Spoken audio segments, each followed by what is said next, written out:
10月7日，以色列遭遇袭击。10月9日，美国福特号航母启程前往地中海。10月11日，航母战斗群就已经抵达地中海东岸，靠近以色列的区域。显然，美军这是为了中东地区可能发生的冲突，来这儿的目的是威慑、干预，还是直接介入？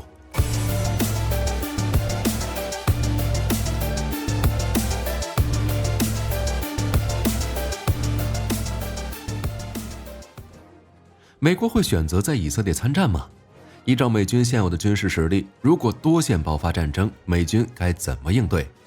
大家好，我是火力军，今天我们就来深入探讨一下美军的战争能力。已经持续近20个月的乌俄战场与可能开启的中东大战，美国的天平会在哪一方？在乌克兰战场，乌军正利用寒冬前的窗口期继续发动反攻。4个多月的反攻行动，总体来说，乌军还是有不小进展的，比如即将拿下的巴赫穆特，又或者是疯狂逃窜的黑海舰队。但就在这个寒冬前的反攻窗口期，巴以冲突再次开始了。遭遇袭击的以色列直接宣布进入战争状态，并在48小时内动员的36万军队，各方势力也纷纷喊话：我支持以色列，我声援巴勒斯坦。一时间让火力军觉得第6次中东战争貌似就在眼前了。显然，乌克兰与以色列都需要美国的支持。乌克兰对抗整个俄罗斯，离不开北约与美国的大力军援。也正因为北约方面的援助，乌克兰才能在战场上坚持这么久，并一点点夺回属于本国的领土。就连克里米亚都有回归乌克兰的希望。而以色列身为中东地区最小的国家，人口只有900多万，却要与人口达到4亿以上的阿拉伯联盟进行对抗。不得不说，5次中东战争的结果奠定了以色列中东小霸王的地位。但我们也清楚，以色列能赢，除了自身能力以外，也离不开美国与北约的帮助。显然，双方都会希望美国帮助自己。乌克兰希望能尽快提供更多先进装备和弹药，甚至是北约的军队。以色列也希望美国能在地中海威慑其他阿拉伯国家，也好让自己有时间尽快解决巴勒斯坦的问题。从美国以往做法来看，对某些地区进行介入时，通常会有3种状态：威慑、干预以及参战。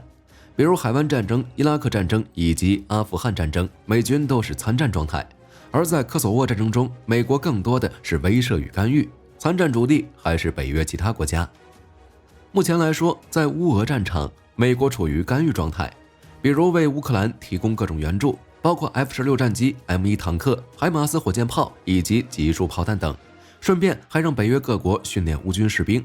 最近，拜登还想申请1000亿美金，将乌军朝着北约标准化进行改造，同时重塑乌克兰国防工业。但即便如此，美国也仅仅处于干预状态。此前，火力军曾多次猜测北约何时下场，美国会不会直接派出军队。当时假设的场景都是乌克兰一溃千里的状态，难以抵挡俄军攻势。但按照目前来说，乌军在战场上进展还挺大的，已经能与俄军打得有来有回。短时间内也不会有别的国家参与，就算白俄进入战场，也有波兰等国家盯着。所以按照火力军的看法，在乌克兰战场，美国不会选择下场。要武器，我帮你协调采购；要资金，我帮你申请大额预算；训练士兵，我帮你找其他北约成员国来帮忙。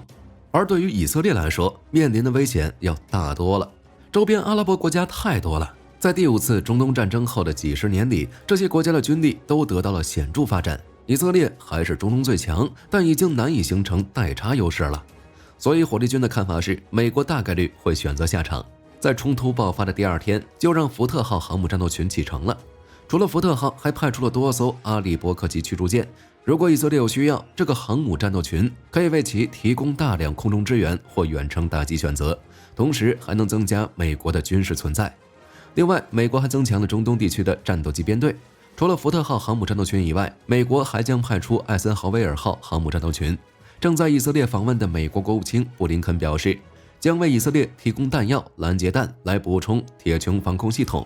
目前第1批军事援助已经抵达以色列，更多的物资正在运输当中。至于美国会不会参战，目前仍没有什么证据能证明。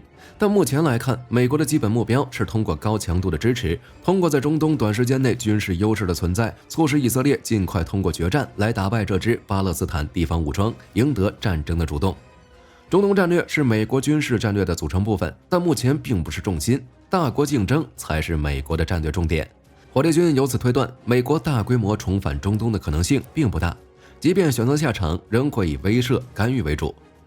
近些年来，国际形势的变化让多个地区的局势都变得紧张，尤其是俄罗斯入侵乌克兰之后，整个世界弥漫着剑拔弩张的气氛。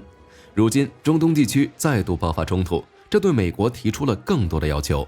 所以，火力军今天想要探讨一下美国如何面对多线作战，包括中东、乌俄这种正在作战的地区，以及其他局势紧张地区。我们都很清楚，美国真正强大的并不只是先进的武器装备，而是战略投送能力。此前，美国国防部长表示，已经约有80万士兵进入战备状态。拥有的投送能力可以确保这些士兵可以在1个月内投送到全球任何区域作战，包括相关的配套设备。在过去，外界大多数人将注意力放在美国硬件装备上，比如11艘核动力航母，又或者是 F-22、F-35 等。相较于这些直接作战的装备，在实际战争阶段，强大的后勤能力才是真正能左右战局的重点。火力军丝毫不会怀疑奥斯汀的言论，在1个月内将80万兵力投送到战争区域，对美国来说完全没有问题。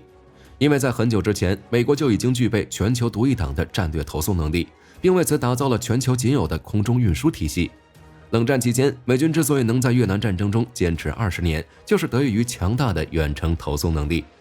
在1990年的海湾战争中，美国充分利用装备战略运输机和远洋船只，成功实现从2个大洋、2个大陆向海湾全线投送了54万兵力、394万吨物资以及610万吨燃油的装具，极大保障了美军的作战能力。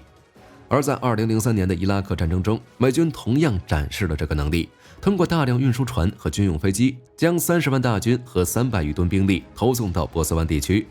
在撤离阿富汗时，16天内撤走了12.3万士兵、2.27万辆装甲车以及8000余辆卡车等大量物资装备。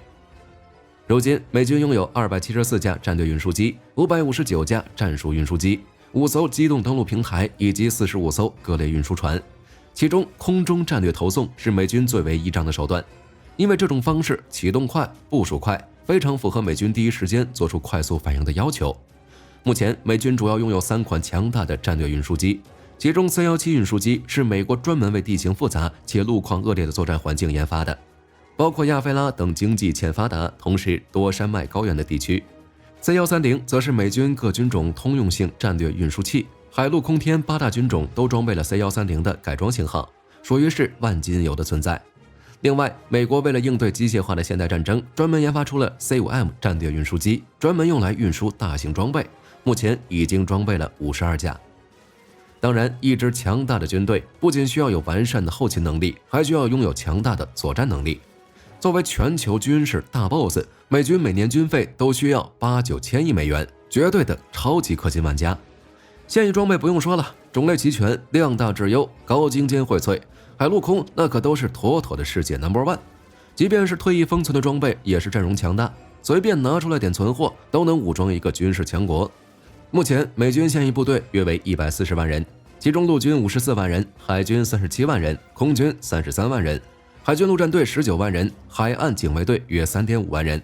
另外，还有一支刚刚组建的太空军。在这6大兵种里，最强大的当属海军。每当海外遇到危机，美国总统总会问一句：“我们最近的航母在哪里？”再编6大作战舰队，另外还有一支不具备打击能力的第10舰队。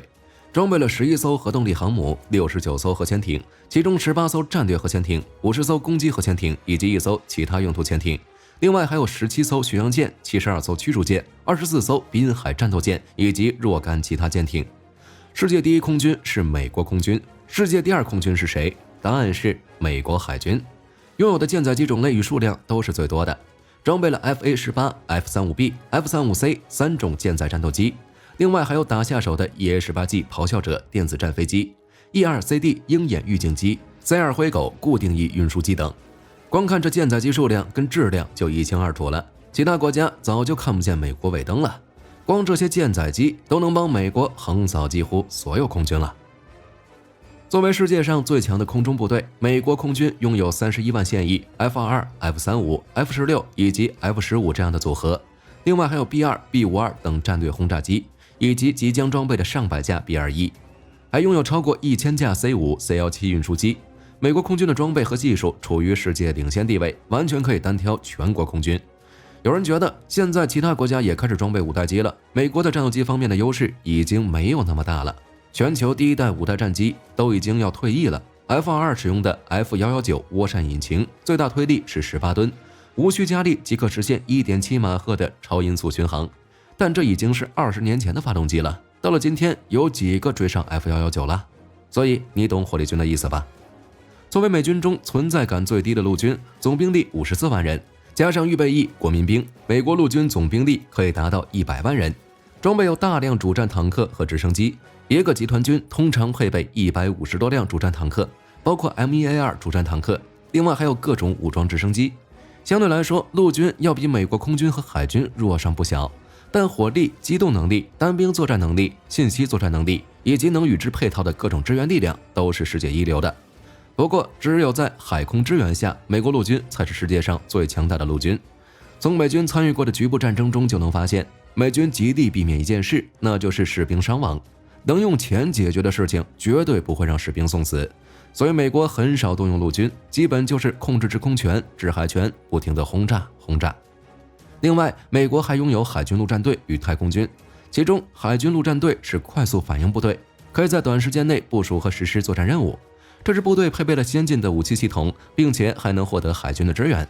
至于美国太空军，则是美国最新成立的军种，主要负责保护美军和盟友的太空利益，并为联合作战提供太空能力，拥有先进的天基预警系统和太空作战装备，实力同样不可小觑。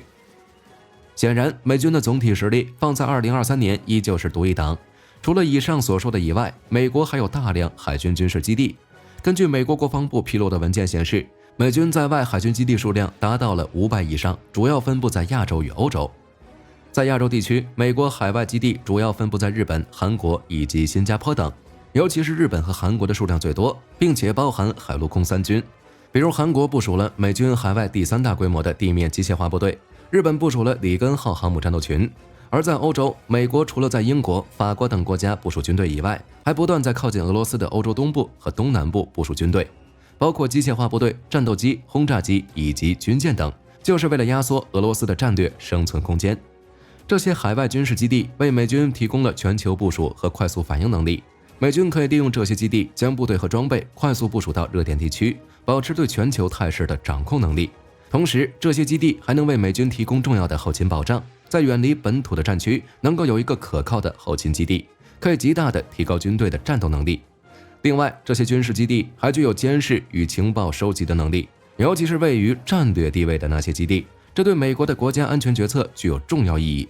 海外军事基地也可以作为示威和威慑的象征，同时向盟友们传递一个消息，那就是美国能保护他们，同时愿意为国际和地区安全做出贡献。当然，除了以上这些以外，决定美国多线作战能力的因素还有动员能力。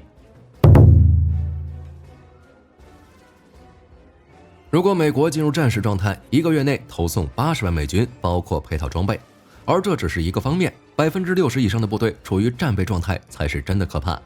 80万美军、8000架战机、6艘航母以及18艘核潜艇，这才是最可怕的。当然，美国全力运转的话，也将是一笔巨大消费。